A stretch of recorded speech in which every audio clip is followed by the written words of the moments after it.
wákàtí àánú. Wákàtí àánú pẹ̀lú àlùfáà Abíọ́dún Ọ̀wádé. Àsìkò láti bá Ọlọ́run pàdé, láti darapọ̀ àti láti rí ojú rere àánú lọ́dọ̀ Ọlọ́run ní gbogbo ọjọ́ ìsinmi ní ìrọ̀lẹ́ ní dédé agogo 5 sí 6 ti àkókò orílẹ̀-èdè South Africa. Wákàtí àánú. Mo gbàdúrà wípé bí o ti ṣe ń darapọ̀ pẹ̀lú wa, wàá rí tiẹ̀ ṣeun. Àánú Ọlọ́run yóò ṣògo lórí ìdájọ́ ipá òkùnkùn lórí ayé rẹ àti lórí ohunkóhun tó wù tó lè máa là kọjá. Mo kí wa káàbọ̀ sí orí ètò wákàtí àánú. Mo gbàdúrà wípé bó ti ṣe ń jẹ́rìí níjẹjọ, lónìí ẹ̀rí ọ̀tun ni Ọlọ́run Olódùmarè yóò fi fún ẹnì kọ̀ọ̀kan wa o. A fẹ́ gbéyẹ̀wò lónìí ọ̀nà tí àánú ń gbé wà lórí gbogbo Kristẹni. Àánú Ọlọ́run ń bẹ lórí gbogbo Kristẹni. Ìyẹn ni wípé láti jẹ́ Kristẹni ó máa ṣe okùnfà àánú Ọlọ́run. Ẹ jẹ́ wo ọ̀nà wo gan ni Bíbélì ṣe tọ́ka sí wa. Ọ̀nà wo gan lọ́lọ́run fi ń jẹ́ kí òye rẹ̀ kó yé wa wípé iṣẹ́ pàtàkì ń bẹ fún ẹnì kọ̀ọ̀kan wa láti jẹ́ Kristẹni. Tá bá wo ìwé Máàkù, ìwé ìyìnrere ti Máàkù orí 16 bẹ̀rẹ̀ láti ẹsẹ̀ 15. Ìyìnrere ti Máàkù orí 16 bẹ̀rẹ̀ láti ẹsẹ̀ 15. Ó sì wí fún wọn pé ẹ lọ sí gbogbo ayé kí ẹ sì máa wàásù ìyìnrere fún ènìyàn gbogbo. Ẹni tí ó bá gbàgbọ́ tí a bá sì bátísì rẹ̀ yóò là, ṣùgbọ́n ẹni tí kò bá gbàgbọ́ yóò jẹ̀bi. Àmì wọ̀nyí ni yóò sì máa bá àwọn tí ó gbàgbọ́ lọ. Ní orúkọ mi ni wọn ó máa lé àwọn ẹ̀mí èṣù jáde, wọn ó sì máa fi èdè tuntun sọ̀rọ̀, wọn ó sì máa gbé ejò lọ́wọ́. Bí wọ́n bá sì mu ohunkóhun tí ó ní oró, kì yóò pa wọ́n lára rárá. Wọn ó sì gbé ọwọ́ lé àwọn ọlọ́kùnrùn, ara wọn yóò sì dá. Èyí ni ìrere ọ̀rọ̀ Ọlọ́run tí Jésù Kristi tọ́ka sí fún àwọn ọmọlẹ́yìn rẹ̀. Ìyẹn ni wípé àwọn àǹfààní kankan wà fún ẹnikẹ́ni tó bá jẹ́ Kristẹni. Àkọ́kọ́, Bíbélì sọ níbi tí a kà yẹn wípé ẹnikẹ́ni tó bá gbàgbọ́. Ìyẹn ni wípé gbígbàgbọ́ jẹ́ ìgbésẹ̀ àkọ́kọ́ fún ẹnikẹ́ni tó bá pera rẹ̀ ní Kristẹni láti lè rí ojú rere àti àánú Ọlọ́run. Eléyìí ìyìnrere Jòhánù orí 1, ìyìnrere Jòhánù orí 1 ẹsẹ̀ 12 ó ń jẹ́ kó yé wa wípé ṣùgbọ́n iye àwọn tí ó gbà á, àwọn ni ó fi agbára fún láti di ọmọ Ọlọ́run, àní àwọn náà tí ó gba orúkọ rẹ̀ gbọ́. Ìyẹn ni pé ìgbésẹ̀ àkọ́kọ́, èèyàn ní láti gba orúkọ Jésù gbọ́.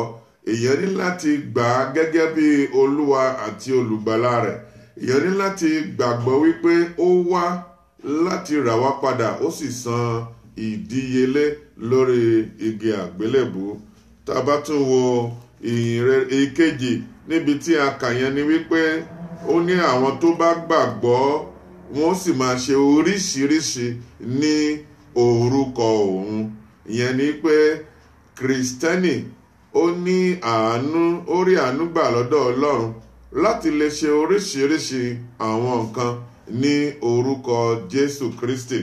Tá bá wo ìhìnrere ti Jòhánù orí 14 ẹsẹ̀ 12 títí dé 14. Lóòótọ́ ni mo wí fún yín, ẹni tí ó bá gbà mí gbọ́, iṣẹ́ tí ó tóbi jù wọ̀nyí lọ ni yóò sì ṣe, nítorí èmi ń lọ sọ́dọ̀ Bàbá. Ohunkóhun tí ẹ̀yin bá sì ń béèrè ní orúkọ mi, òun náà ni èmi yóò ṣe, kí a lè yin Bàbá lógo nínú ọmọ. Bí ẹ̀yin bá ń béèrè ohunkóhun ní orúkọ mi, èmi ó ṣe é. Ìyẹn ni wípé fún Kristẹni tó ti gba Jésù Kristi ní Olúwa àti olùgbàlà rẹ̀, ó ń rí àánú gbà lọ́dọ̀ Ọlọ́run láti lè lo orúkọ Jésù Kristi ní oríṣiríṣi ọ̀nà. Àkọ́kọ́, ó ní láti gbàgbọ́. Èkejì, ó ní àǹfààní láti lo orúkọ Jésù Kristi. Mo fẹ́ kó bẹ̀rẹ̀ sí dáhùn nínú ara rẹ̀. Ǹjẹ́ o ti gba Jésù Kristi gẹ́gẹ́ bí Olúwa àti olùgbàlà rẹ̀? Èkejì, ǹjẹ́ o tiẹ̀ ń lo orúkọ Jésù Kristi láti lè ní àǹfààní nípa bíbèrè ohun tó fẹ́ lọ́dọ̀ Ọlọ́run? Ìgbà wo ló tiẹ̀ orúkọ ta ló fi ń gbàdúrà? Ọ̀pọ̀lọpọ̀ wọ́n fi orúkọ wòlíì, orúkọ àlùfáà, wọ́n ní Ọlọ́run lágbájá. Ẹnikẹ́ni tó bá sì ti gba Jésù Kristi gẹ́gẹ́ bí Olúwa àti olùgbàlà rẹ̀, òun fúnra rẹ̀ ó ti ní àǹfààní láti lo orúkọ Jésù fi gba àdúrà, yóò sì rí ohun tó tọ́ àti ohun tó yẹ àti nǹkan tí ó fẹ́ gbà lọ́wọ́ Ọlọ́run. Ẹ̀kẹta níbi tí a kà yẹn pé tó ń tọ́ka sí wa gẹ́gẹ́ bí tá à ń gbéyẹ̀wò lónìí, ọ̀nà tí àánú fi ń wọ ìṣẹ̀dá ayé Kristẹni gbogbo. Ìkẹta níbi tí a kà níbi ìwé Máàkù orí 16 yẹn, ẹsẹ̀ 15 títí dé 18, ó tún tọ́ka ìṣe pàtàkì kẹta. Ó ní wọ́n lo orúkọ òun láti lé ẹ̀mí èṣù jáde. Ìyẹn ni wípé ẹ̀mí kẹ́mí tó bá ń da ẹnikẹ́ni láàmú gẹ́gẹ́ bí Kristẹni, ó rí àánú gbà láti lè lo orúkọ Jésù láti lè lé wọn jáde. Ẹ jẹ́ á wo ohun tí ìwé Ìṣe Àpọ́stélì orí 16 ẹsẹ̀ 16. Ìṣe Àpọ́stélì orí 16 bẹ̀rẹ̀ láti ẹsẹ̀ 16 títí dé 18. Ó sì ṣe, bí àwa ti ń lọ sí ibi àdúrà náà, ọmọbìnrin kan tí ó ní ẹ̀mí àfọ̀ṣẹ pàdé wa, ẹni tí ó fi àfọ̀ṣẹ mú èrè púpọ̀ fún àwọn olúwa rẹ̀ wá.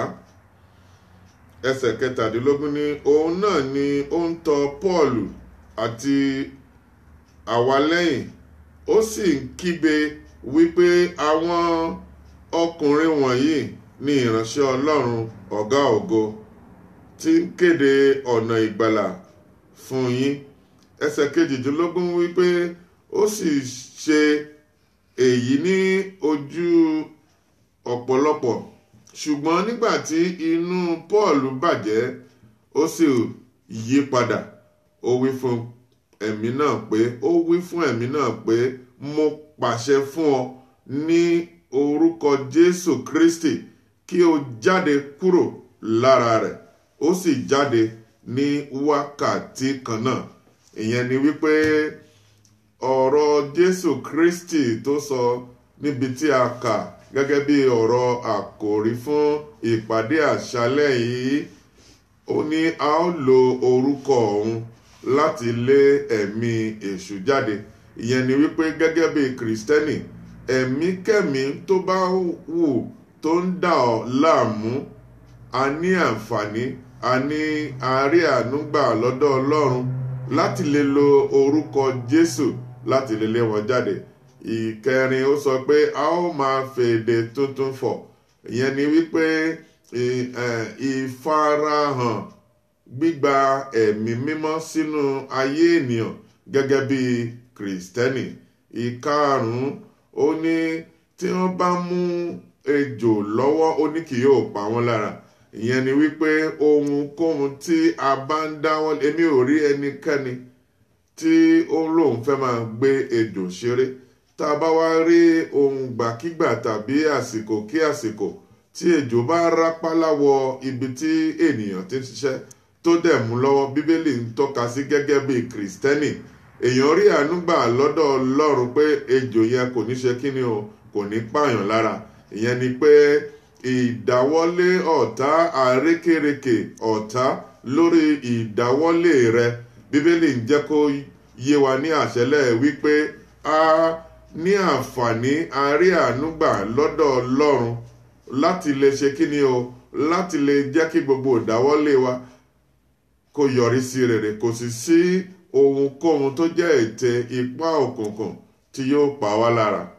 Ìkẹfà ó ní tí a bá mu ohunkóhun tó ní oró tàbí tí a bá jẹ ohunkóhun, yẹn ni pé àǹfààní àánú ń bẹ gẹ́gẹ́ bí ènìyàn kéèyàn tó bá di ohunkóhun téèyàn bá jẹ tó lòdì sí ìfẹ́ Ọlọ́run tó ní májèlé nínú. Ó á ti rí àánú gbà láti lè ṣe kíni o, ká lo orúkọ Jésù láti gbà á dúrà pé kí ẹ̀jẹ̀ tó ta sílẹ̀ lórí igi àgbélébù kó ṣe ohun gbogbo kó mú wa ní àràdá.